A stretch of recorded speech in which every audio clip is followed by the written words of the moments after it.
wanted to talk about in this podcast, I'll just make it a video podcast. Might as well. I'll put it in the podcast section. So in today's podcast, I want to talk about simple solutions to these problems that go on with the carbon footprint, I guess, if you want to call it climate change and all that. Maybe that's not quite the biggest obstacle we have. I mean, that could be it. I guess I don't know. I'm not like one of those I'm not going to deny climate change. I'm not going to deny, I'm certainly not going to deny it, but I'm not going to go out and block traffic like some of these individuals do. But I've mentioned before, and I've said before on YouTube, that the perfect solution to solving maybe the overcrowded population is to have, sorry, my laundry just got done, is to have a underground society. And I just got, I'm just starting a book called Underground Bases and Tunnels. It's a pretty good book. I've yet to read chapter 1 yet, but I read the foreword and I read the intro and all that stuff. Look, there are simple solutions to that. And look, the underground, it's what the book that I'm reading about. It's not about an underground society. It's about like underground tunnels and secret bases and stuff like that. But really, you think about the population control, or how to even protect it, where there's more room, where the planet won't be used so much, is to have an underground society. I keep on saying this, and someone will say, "Why don't you just start one?" Well, I want to be the corporate employee, so I'll be the CEO of that, because they usually get to just tell people what to do and they don't have to do anything. It's just true, really. But I don't want to be that way, of course. I'm not going to. It's a little bit different when it comes to probably the corporate structure of an underground society. But the thing is, look, having an underground society would solve a lot of the population problem that we have on planet Earth. Look, 100 years from now, it's not going to matter. I mean, it's going to matter for the future generations. Can you imagine the population of Africa is increasing in population. India is increasing in population. Indonesia is increasing in population. The Middle East is increasing in population exponentially. America's getting bigger. I mean, it's not going to be as big as, say, some countries like Nigeria and things like that, but population is getting out of hand. Can you imagine if no one died, if no one would, seriously, that's crazy how the population is it just seems to be way out of hand. 8 billion, I think the population is, right now it's probably 8 billion, almost 8.1 billion people on planet Earth right now. And it's taken a toll on everything, No room. There's not going to be any spots, And I think that's what it's going to maybe be the humankind downfall.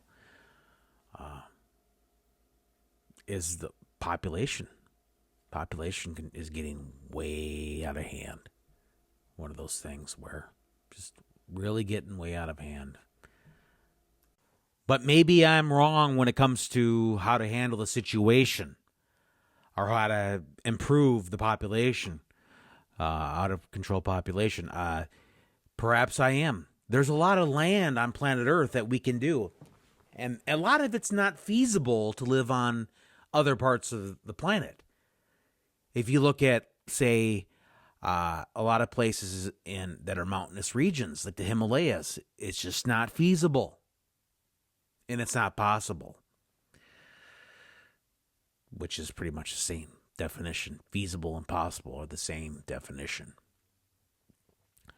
But I've always said that, if you don't try something. You think humanity, how they've developed planes and trains and automobiles. They should make a movie like that. Plane, trains, and automobiles. Huh. Oh, wait, never mind. There was a movie. I'm just kidding. 1987. John Candy. Steve Martin.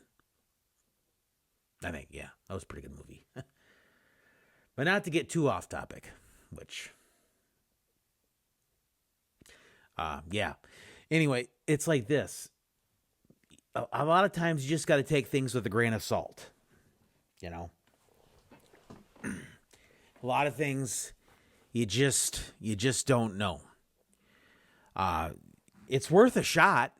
I mean, has there ever been an underground society? And maybe there is. Maybe there is actually. Wouldn't that be something if there actually was an underground society right below? I mean, like miles deep underground. I mean, you think about 90% of the ocean hasn't even been explored. There is just so many things on planet Earth that we just don't know.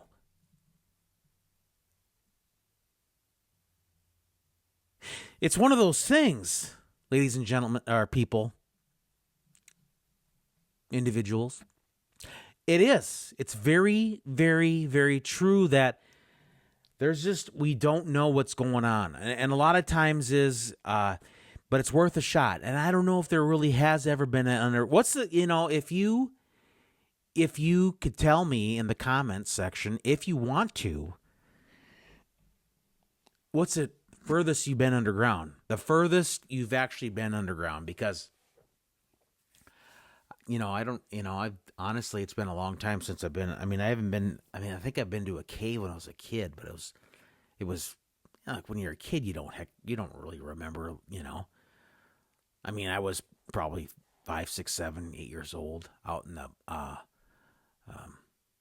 maybe out in Wyoming or something, or one of the Dakotas, South Dakota or something. And I don't know exactly where it was, but it'd be nice to know, or it would be nice to know. You don't have to tell me, obviously, but if you even watch the video podcast, I'm going to make this a video podcast, I think.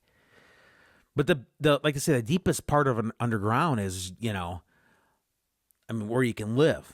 The deeper you go, it gets cold. It gets but then it gets hot. The magma. Well, not the magma.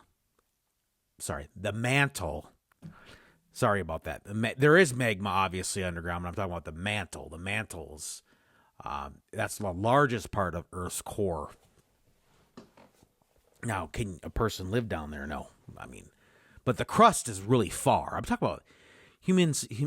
Before the temperatures would get really, really out of control, it's a good mile or two. And, longer than that, like 10, 20 miles probably, where you couldn't, But if you could live a mile underground, there could be like an underground society to help control the population. Boom. Maybe someday somebody will see this video podcast and they'll say, you know what, this guy knows what he's talking about. I doubt they'll say that, but maybe he has something there where they're because it's true.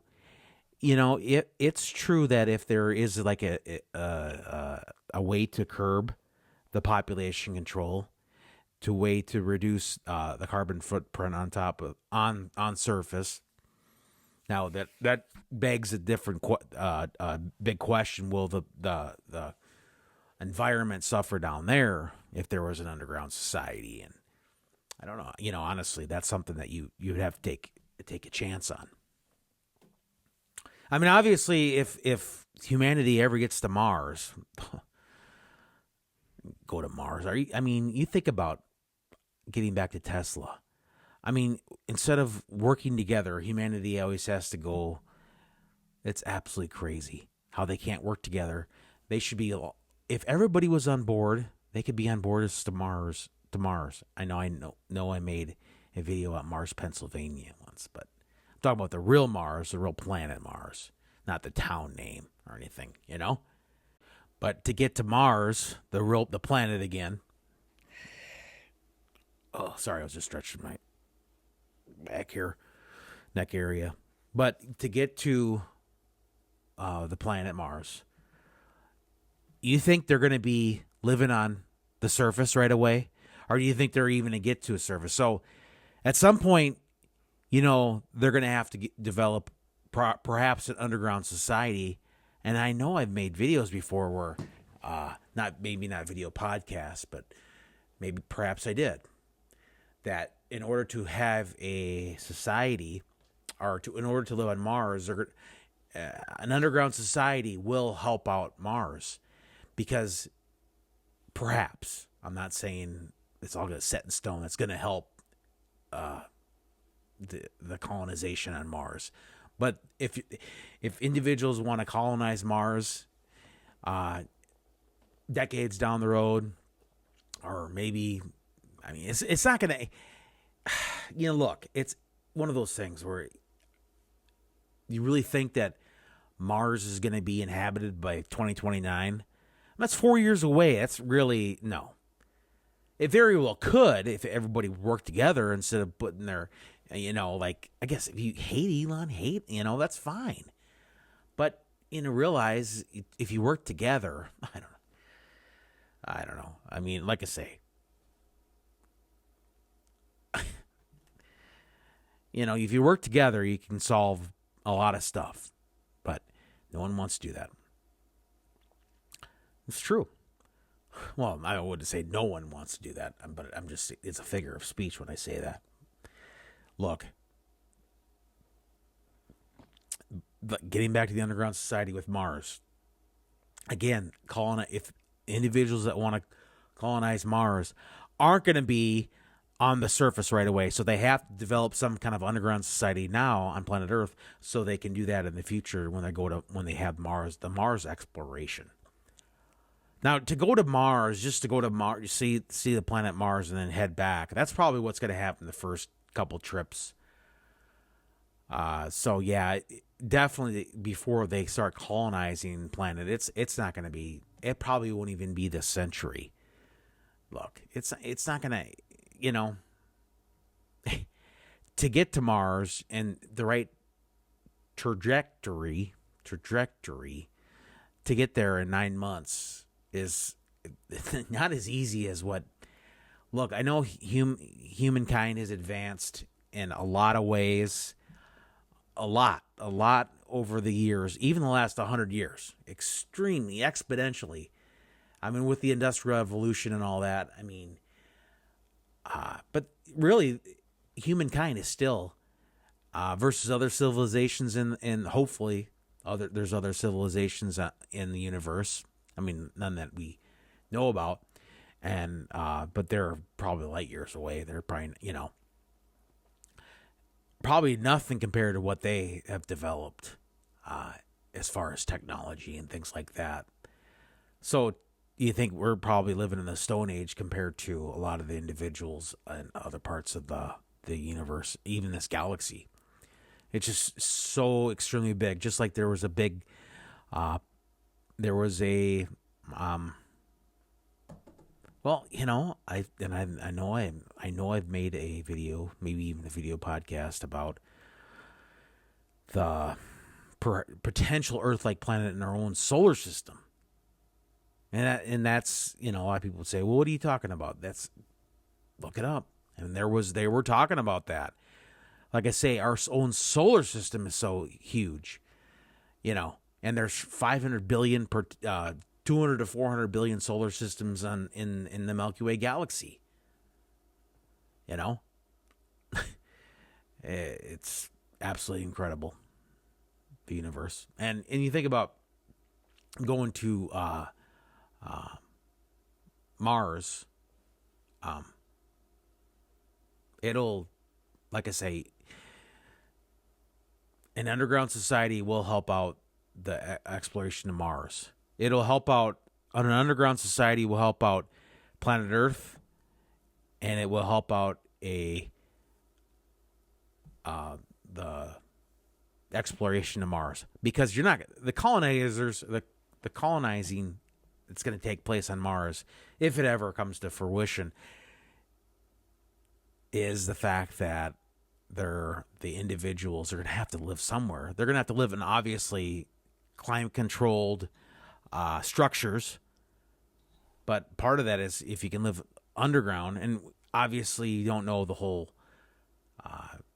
topography. I mean, not topography, but what's inside Mars. It's a rocky planet. It's a solid planet. It's not a gas. It's not a gas planet, so you can walk on it.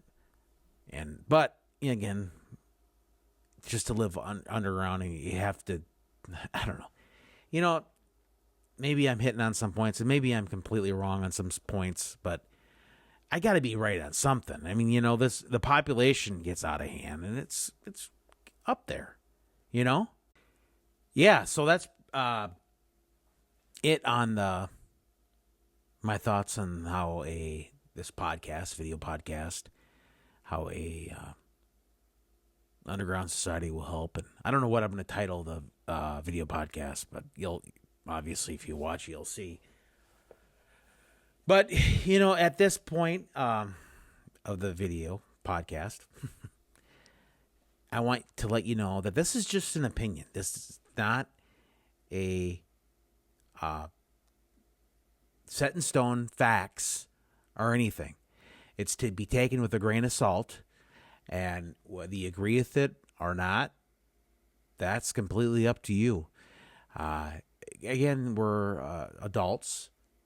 Maybe, hopefully, right? Watching this is not made for kids, but it's not like it's bad or anything. So, hey, I just wanted to share my thoughts in that. And that's all that really matters. So thank you very much for stopping by the podcast. And again, take it with a grain of salt, what I said. So you all have a great day, and thank you very much for watching.